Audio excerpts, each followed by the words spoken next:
Hola mis queridos amigos, nuevamente con ustedes, su doctor Maximiliano, doctor Tigre, un consejero de internautas, personas indígenas y emigrantes, que hoy día les va a hablar acerca de cómo se puede explicar que hayamos pasado de 10 años exitosos con Rafael Correa a 4 años catastróficos con Lenín Moreno y que ahora tengamos en el poder a la continuación de Lenín Moreno, Guillermo Lasso. ¿Cómo es explicable eso? Es algo que no podemos entender. Si nos fue muy bien con Rafael Correa, ¿por qué votamos por alguien con quien nos fue muy mal, como Lenín Moreno y su continuación, ahora Guillermo Lasso? Para entender lo que fue la Revolución Ciudadana, diremos que la Revolución Ciudadana tenía como objeto fundamental distribuir la riqueza, el poder y los conocimientos. Para distribuir el poder, es decir, dar a cada ser humano la capacidad de decidir por sí mismo en todo, eso se llama tener poder. Rafael Correa pues creó numerosos cargos públicos, empresas públicas, una burocracia enorme, creó empleados del Estado y esos empleados del Estado después se convirtieron en poder político. Este poder político de los empleados del Estado, de la burocracia estatal, crearon una clase social. Esa clase social fue efectivamente al mismo tiempo un partido político. Y esa fue la clave del fracaso, que el partido político se hizo sobre la marcha y se hizo a partir de los beneficiarios del gobierno, sea como por las casas que recibían, por los cargos públicos que recibían, por los créditos, en fin, todo lo que Rafael Correa pues repartía. Finalmente, el partido se convirtió en un nido de traidores, a la cabeza Lenín Moreno y 50 asambleístas que luego lo traicionaron en la Asamblea Nacional, donde habían 165 escaños. De esos 160 escaños, y de esos 160 escaños,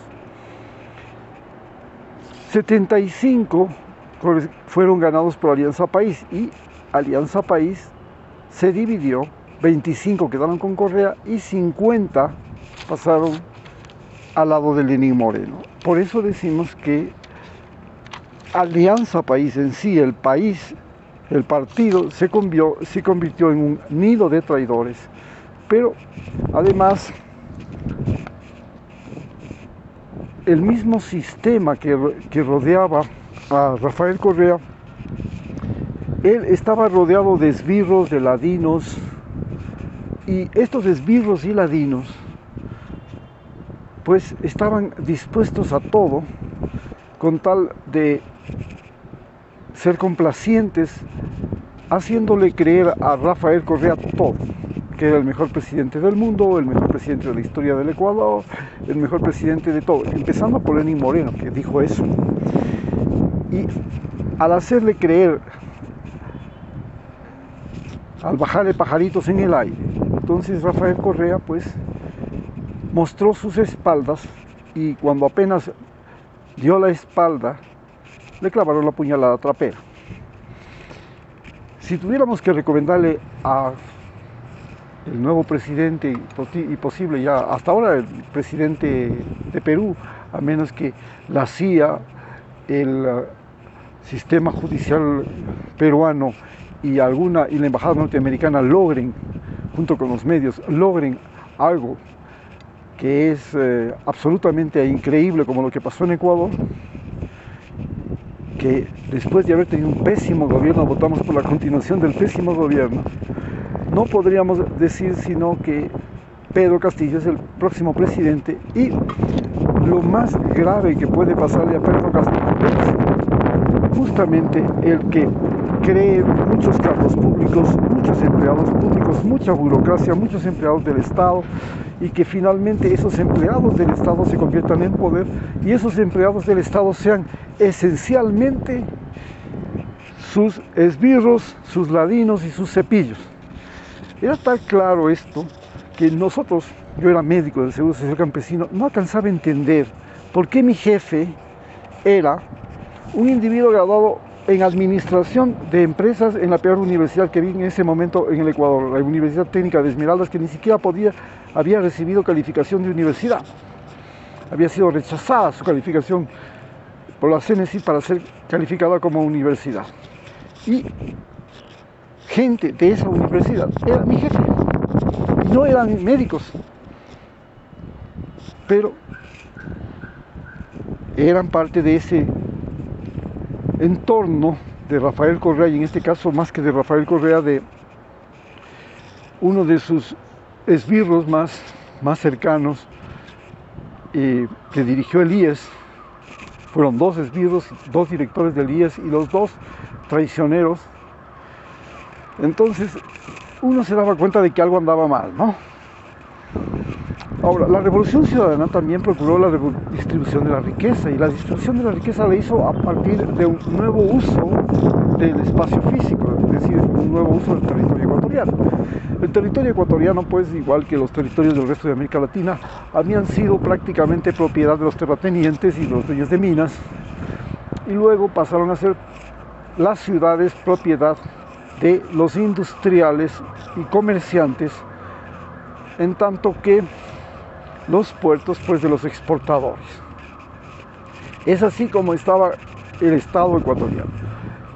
Rafael Correa crea carreteras, centrales hidroeléctricas, multipropósitos, canales de irrigación, y de esa manera cambia el uso del espacio físico, y al cambiar el uso del espacio físico se produce una redistribución del suelo, y los campesinos se pueden convertir en comercializadores de sus propios productos en la ciudad, y a partir de eso comienzan a adquirir independencia económica, porque antes el campesino producía para el intermediario. Ahora ellos pueden librarse del intermediario porque tienen esta gran posibilidad creada fundamentalmente por el sistema de,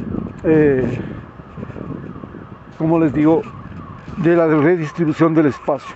Entonces crea un país que tiene algo extraordinario, tiene la capacidad de autoabastecerse.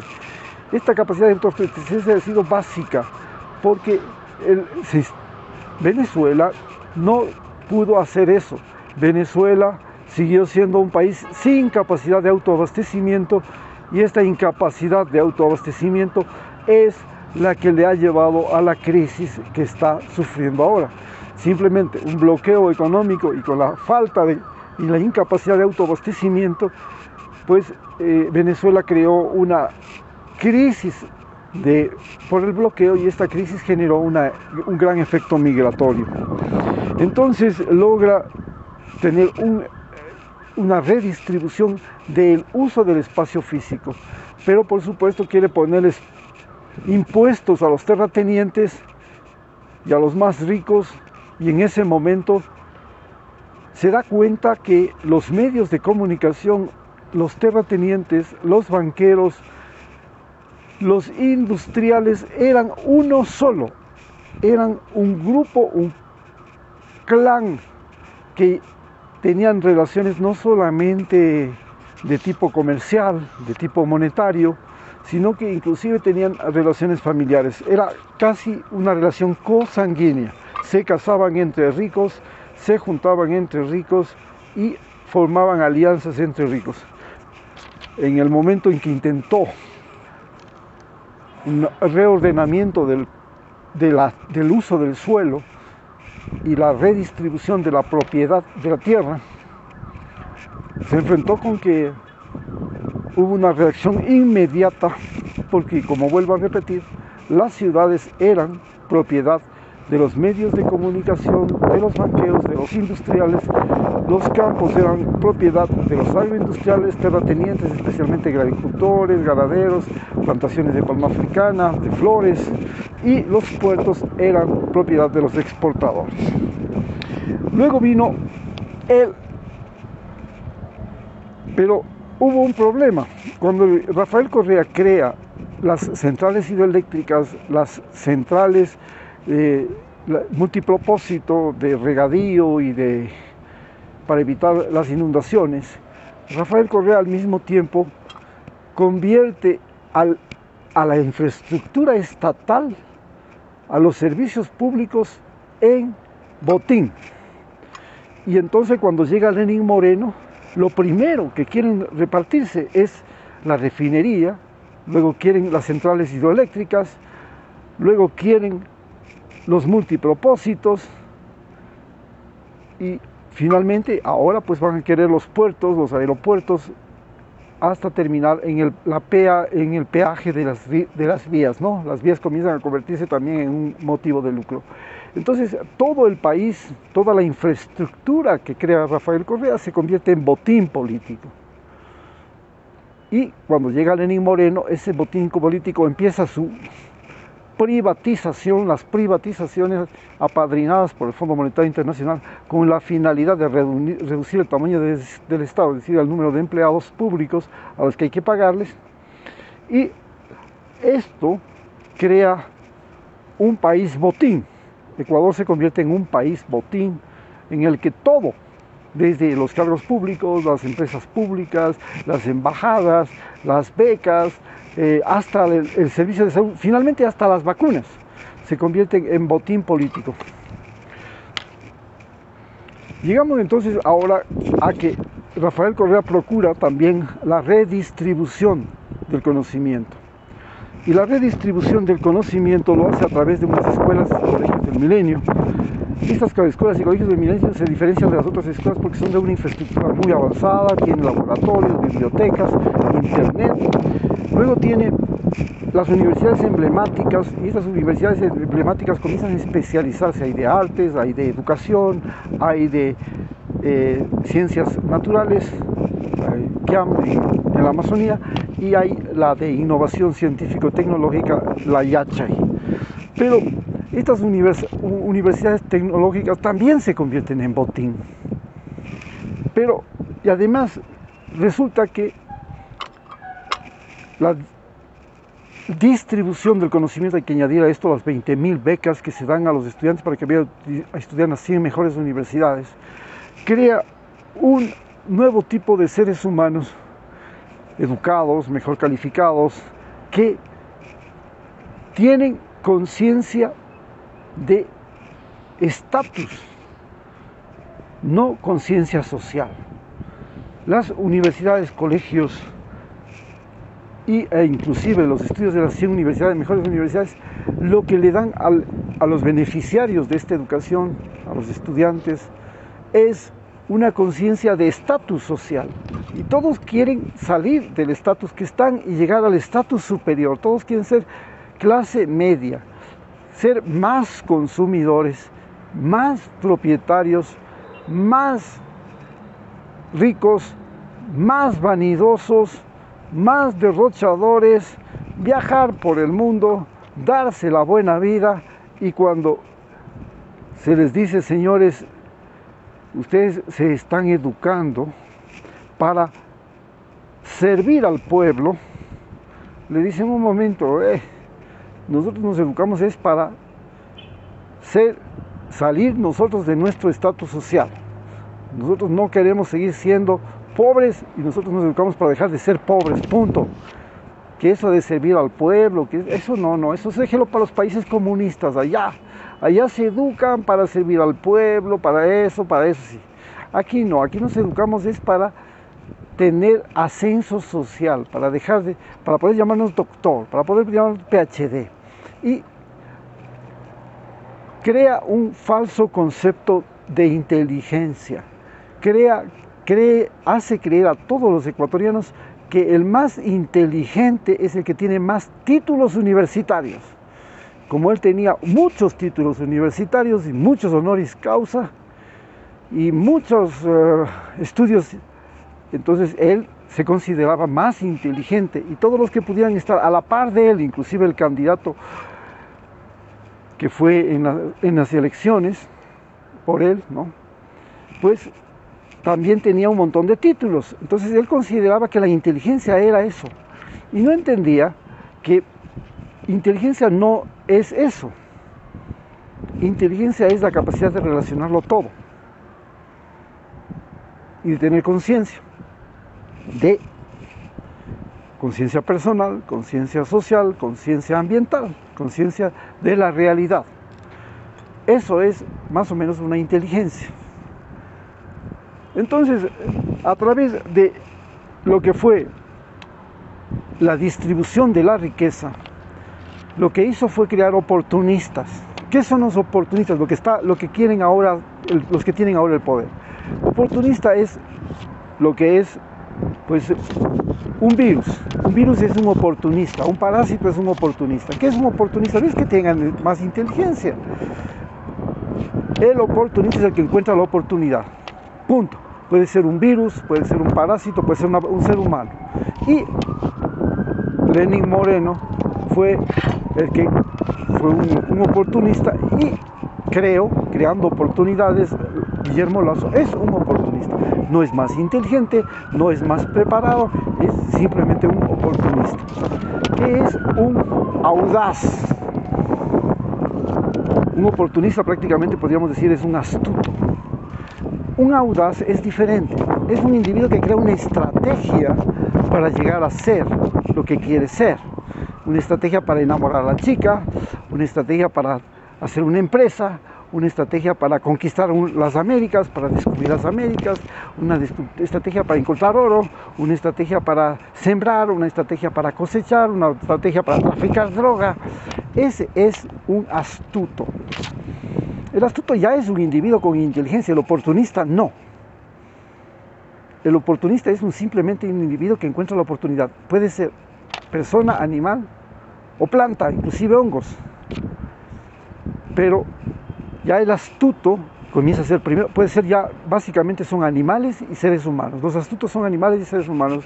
Un zorro es muy astuto, un tigre puede ser muy astuto, un ratón, una rata puede ser muy astuta, pero esa es la diferencia con el oportunista, el astuto.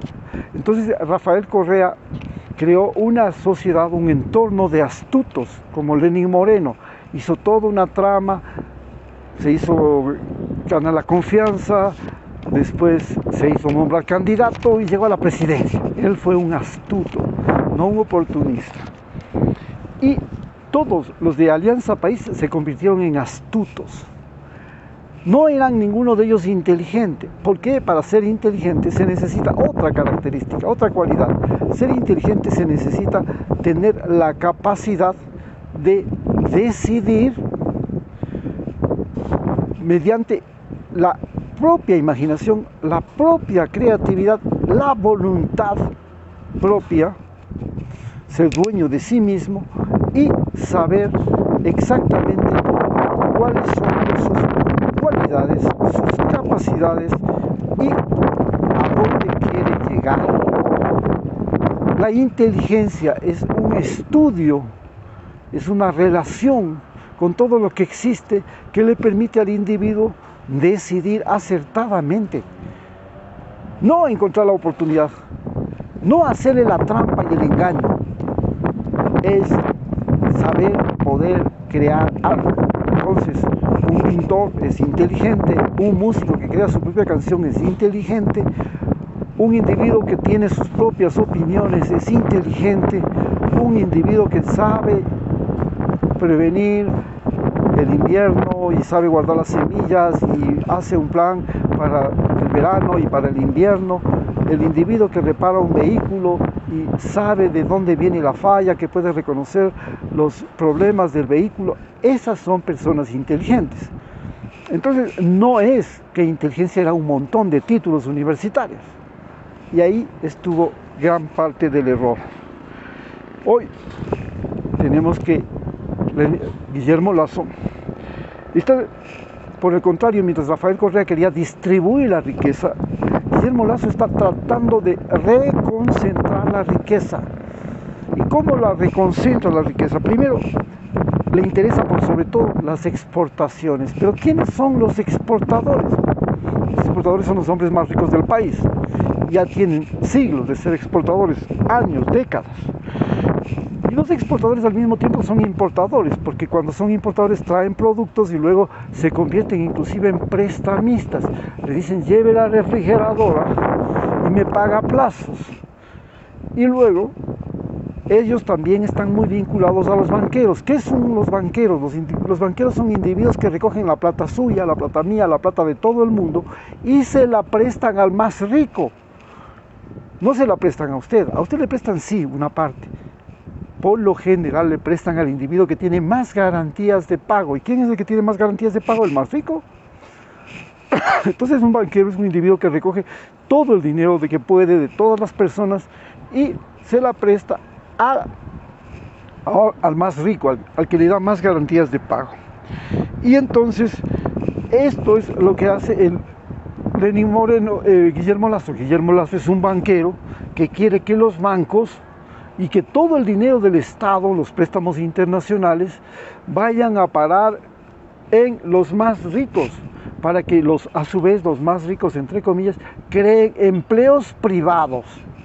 Es decir, volver a ser empleado privado. Antes éramos empleados privados de las grandes haciendas, éramos peones de las haciendas, mal pagados, mal asalariados, luego peones explotados en las industrias, luego peones, trabajadores explotados inclusive en el trabajo, en el servicio doméstico. Él quiere volver a eso, que la mayor parte de la población no sea empleado público, sino que sea empleado privado. Y, sin embargo, la tecnología ahora nos permite tener oficinas, tener computadoras, tener automóviles, tener tiendas, tener talleres, ser microempresarios y no ser empleados de nadie. Y ahí es donde surge el problema, porque la gente que no quiere ser burócrata, que no quiere ser empleado de nadie, sino que quiere tener su propio emprendimiento, su propia empresa, ser su propio jefe, esa gente es la que ahora se multiplica por la crisis y la pandemia. A su vez, ¿qué pasó con el conocimiento en esta época de Guillermo Lasso? Pues Guillermo Lasso ha señalado, recordemos que el conocimiento fue siempre un privilegio de los más ricos. No se les permitía estudiar a las mujeres, no se les permitía estudiar a los negros, no se les permitía estudiar a los indios, no se les permitía estudiar a los pobres. Tuvo que llegar a una revolución en 1979 con una nueva constitución que daba el voto a los analfabetos para que todo el mundo diga, no, ahora sí hay que educar a todo el mundo, porque peor es que voten con el estómago vacío a que voten con el estómago lleno. Entonces lo peor era tener electores que voten con el estómago vacío y que sean todavía más, no sepan leer ni escribir, porque si no saben leer y escribir eres menos influenciable, no entiendes lo que dice el periódico, no entiendes lo que dicen los libros, y a través del periódico y los libros nosotros te lavamos el cerebro, te hacemos creer que los europeos y los norteamericanos son lo más maravilloso de los seres humanos del planeta, a tal punto que los norteamericanos nos enseñan que son maravillosos porque hasta Superman es norteamericano, hasta Batman es norteamericano, el hombre araña es norteamericano, entonces ellos son semidioses. Y así nos han enseñado, y gracias a eso, a que sabemos leer y escribir, ellos nos pueden sugestionar y convencer a nosotros de que nosotros somos inferiores y de que ellos son superiores. Así, Guillermo Lasso dice, bueno, vamos a ver, conocimiento exclusivo y conocimiento diferenciado. El conocimiento exclusivo va a ser distribuido por las universidades privadas, la San Francisco, la UDLA, la SEC, esto. El conocimiento diferenciado lo vamos a dejar que sea distribuido al por mayor, porque es un conocimiento que les llega sea por la internet o sea por las clases, da lo mismo, es gratis, no tiene mayor importancia, no da empleo, no significa trabajo, y bueno, todo el mundo puede entrar a las universidades públicas, bienvenido, entre todo el mundo, ya, se acabó el problema de los exámenes de ingreso. Segundo, ustedes los indígenas quieren una educación diferenciada, especial solo para ustedes. Encantado con tal de que sigan siendo indios y sigan siendo indios y no jodan. Eso es todo. Y les da una educación para que ellos se sienten y creen un mundo aparte, donde ellas sean felices a su manera y no estorben a los empresarios, a los ricos, a los industriales, a los terratenientes, ni a las personas que han controlado este país desde hace 200 años. Muchas gracias.